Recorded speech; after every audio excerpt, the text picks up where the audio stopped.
Hi friends, ఎలా ఉన్నారు? నేను మీ దత్ సార్. ఈరోజు మన వీడియోలో డిఎస్సి ఎప్పుడు అంటూ ఒక ఇంపార్టెంట్ వార్త అయితే రావడం జరిగింది. డిఎస్సి అభ్యర్థుల కోసం ఒక మంచి అప్డేట్ రావడం జరిగింది. సో, ఈ న్యూస్ తెలుసుకునే ముందు వాస్తవం చెప్పంటే పేపర్‌లో వచ్చిన దాన్నే కాకుండా దాన్ని విశ్లేషిస్తూ మన ధోరణిలో, మన స్టైల్‌లో చెప్పుకునే ప్రయత్నం చేద్దాం. అసలు 2026లో డిఎస్సి ఉంటుందా? ఉండదా?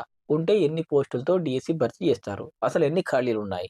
సో, 70% నింపే పోస్టులు ఏ రకంగా ఉండబోతున్నాయి? పూర్తి వివరాలు ఈ వీడియోలో తెలుసుకునే ప్రయత్నం చేద్దాం. ముందుగా డిఎస్సి కోసం ప్రిపేర్ అయ్యే అభ్యర్థుల కొరకు మనకు ఈ సంక్రాంతి సందర్భంగా మంచి ఆఫర్స్ ప్రకటించడం జరిగింది.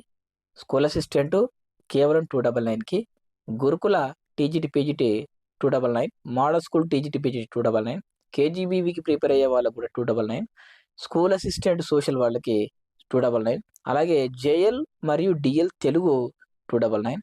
ఇక ఆల్ ఇన్ వన్ కోర్స్ అని ఒకటి ఉంది 329.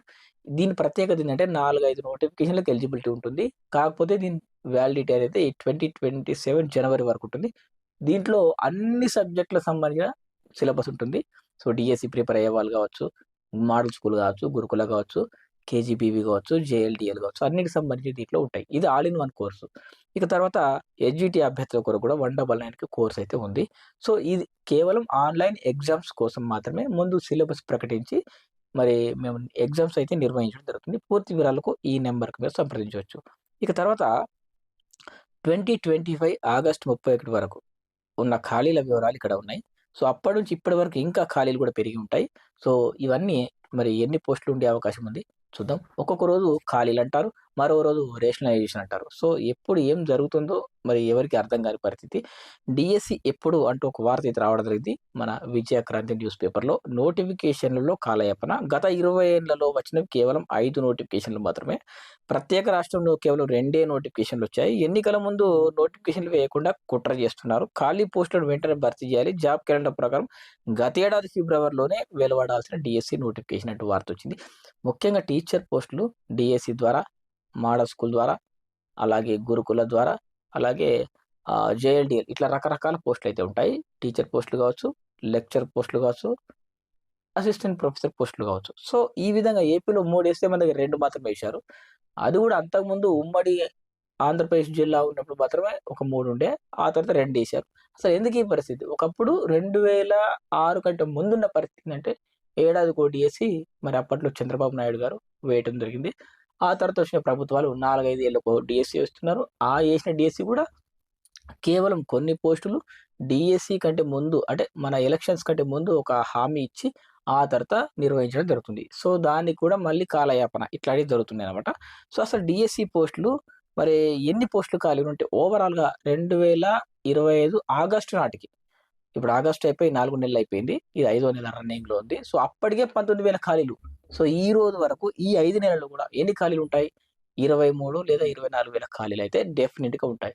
మరి అందులో రేషనలైజేషన్ ద్వారా సుమారు 10,000 పోస్టులు పోయినా సరే, అంటే వాస్తవం చెప్పంటే 10,000 పోస్టులు కాదు కదా! ఒక్క పోస్ట్ పోదు. ఉన్న పోస్టుల్ని ఇంకా భర్తీ చేస్తూ మూతబడిపోయే పాఠశాలలని కూడా మూతబడకుండా ఎలా చేయాలా అనే ప్రయత్నం చేయాలి గానీ, ఉన్న పోస్టుల్ని తీసేస్తామంటున్నారు. సరే ఒక 10,000 పోయినా ఇంకో 13,000, 14,000 పోస్టులు ఖాళీగుంటాయి. ఇప్పుడు వీళ్ళు చెప్పిన లెక్కల ప్రకారం 19,000 పోస్టులు. అందులో 10,000 పోయినా 9,000 పోస్టులతో నోటిఫికేషన్ రావచ్చు. మరి చాలామంది అభ్యర్థుల భయం ఏందంటే, మళ్ళీ ఇందులో 70% ప్రమోషన్స్ ఇస్తారు గదా!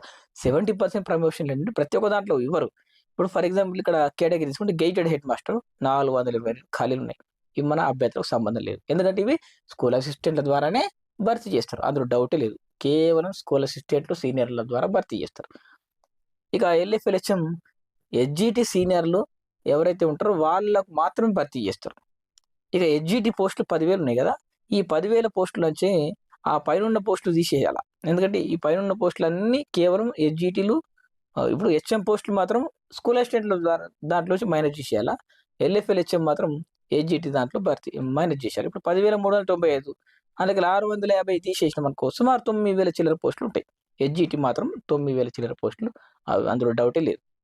ఇక స్కూల్ అసిస్టెంట్ 4,484 ఖాళీలున్నాయి. ఇళ్ళకెళ్ళి మనకు హెచ్ఎం పోస్టులు తీసేద్దాం. హెచ్ఎం పోస్టులు తీసేస్తే ఏముంటాయి? సుమారు మనకు 3,800 ఆ చిల్లర మనకు పోస్టులుంటాయి. ఇక ఎల్‌పీ పోస్టులు కొన్నే ఉన్నాయి. మొన్న ఆల్‌మోస్ట్ అన్ని పోస్టులను అప్‌గ్రేడ్ చేశారు. ఆ కొన్ని మిగిలినయి. ఇవి కూడా చేసేస్తే ఇక ఎల్‌పీ వ్యవస్థ లేకుండా మొత్తం స్కూల్ అసిస్టెంట్ మాత్రమే ఉంటాయి. ఇక పీటీ విషయానికొస్తే 13 పోస్టులున్నాయి. ఇతర పోస్టులు అంటే ఆర్ట్, క్రాఫ్ట్, ఇతర రకరకాల మ్యూజిక్ టీచర్స్ ఇవన్నీ చూసుకుంటే 2459 పోస్టులున్నాయి.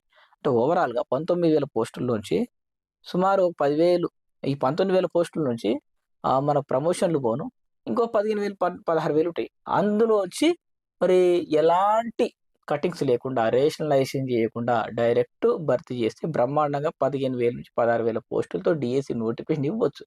కానీ ఇప్పుడున్నటువంటి పరిస్థితుల మీదకెళ్ళి 15,000 కాదు కదా! 10,000 ఇచ్చే అవకాశాలు కూడా లేవు. 10,000 పోస్టులతో నోటిఫికేషన్ ఇస్తే చాలా సంతోషపడతారు అభ్యర్థులు. కానీ ప్రభుత్వాలు ఏం చేస్తున్నాయంటే ఇప్పుడున్నటువంటి ప్రభుత్వం గాని, గత ప్రభుత్వం గాని ఎప్పుడు ఎవరు ఏ పార్టీ అధికారంలో ఉన్నా ఇన్ని వేల మందికి ఉద్యోగాలిస్తాము. వాళ్ళకి జీతాలిస్తాము. జీతాలు బడ్జెట్ ఏడికెళ్ళి తేవాలా? ఫర్ ఎగ్జాంపుల్ ఒక 10,000 మందికి ఉద్యోగాలిస్తే మనకేంటి లాభం? ఎట్లా ఆలోచిస్తాయి పార్టీలు? పార్టీలు ఎట్లా అంటే ఆ బడ్జెట్‌ని ఎట్లా మనం ఓట్‌లాగా మలుచుకోవాలా? ఫర్ ఎగ్జాంపుల్ ఒక చిన్న స్కీమ్ ఇచ్చి మహిళలకు 2,000 అని చెప్పేసి ఒక రూ. 1000, 2,000 ఇచ్చామనుకో కొన్ని ఓట్లొస్తాయి. ఒక ప్రభుత్వము ఒక పథకం ప్రారంభిస్తే దాంట్లో ఎంతో కొంత కమిషన్‌లు కావచ్చు, ఓట్లన్నా వస్తాయి. ఈ 2 రకాల బెనిఫిట్స్ ఉంటాయి. ఇప్పుడు ఉద్యోగాలు ఇవ్వడం ద్వారా నీకు కమిషన్‌లు రావు. అలాగని నీకు ఓట్లు కూడా రావు. అంటే ఓట్ల విషయానికొచ్చినట్టయితే నువ్వు ఎన్ని వేల పోస్టులు ఇచ్చినా ఉద్యోగులు గాకుండా ఇతరులతో మనం ఎట్లా జేయాలా? ఏ రకంగా మన పార్టీని అధికారంలో ఉంచాలా? ఈ రకంగా ప్రయత్నాలు చేస్తారు. అలాంటి సలహాలిస్తారు. ప్రభుత్వం దగ్గర ఉన్నటువంటి ఫైనాన్స్ అధికారులు గూడా అట్లాంటి సలహాలిస్తారు. ఉద్యోగాలు భర్తీ కాకుండా ఇంకా ఏ విధంగా మనం అధికారంలో కొనసాగాల? ఇట్లాంటి ప్రయత్నాలు చేస్తారు. తప్పనిసరి పరిస్థితుల్లో ఇక మనకు వేరే దారి లేదు. వేరే పార్టీ బలపడే అవకాశం ఉంది. మన పార్టీ అధికారంలో ఉంటుందో, ఉండదో అని అనుకున్నప్పుడు మాత్రమే తప్పనిసరి పరిస్థితుల్లో ఉద్యోగాలు భర్తీ జేస్తారు. కానీ అలా గాకుండా దీర్ఘకాలిక ప్రయోజనాలున్నాయి విద్య ద్వారా అని చెప్పి ఏ పార్టీ అయితే అనుకుంటదో, ఆ పార్టీ, ఆ లీడరు, ఆ నాయకుడు ఖచ్చితంగా భర్తీ జేస్తారు. ఎందుకంటే ఇప్పుడు భర్తీ చేయగానే వెంటనే ఉద్యోగాలు ఇయ్యరు కదా! ఇంకో 2 ఏళ్ళు టైం పడతది ఈజీగా. సో, ఈ ఏడాది, 2 ఏళ్ళు టైం పడతాయి కాబట్టి ప్రభుత్వాలు వీలైనంత బడ్జెట్ తగ్గించుకునే ప్రయత్నం చేస్తున్నారు. ఇప్పుడు టీచర్లకు ఆల్రెడీ ప్రభుత్వ ఉద్యోగం చేస్తున్న టీచర్లకు సుమారు 5 డీఏలు పెండింగ్‌లో ఉన్నాయి. ఒకటిచ్చినా గాని. ఆ ఉన్న ఒక డీఏ ఇచ్చినా గాని అదేదో కానుకలో అదేదో గొప్పతనం అనుకుంటారు. వాస్తవం చెప్పంటే అవన్నీ కూడా ఉద్యోగులకు రావాల్సిన హక్కులు. సో, ప్రభుత్వాలు ఏం చేస్తాయి? అవన్నీ మరి ఇవ్వకుండా, మరి నోటిఫికేషన్‌లు ఇవ్వకుండా మస్తు ప్రయత్నం చేస్తారు.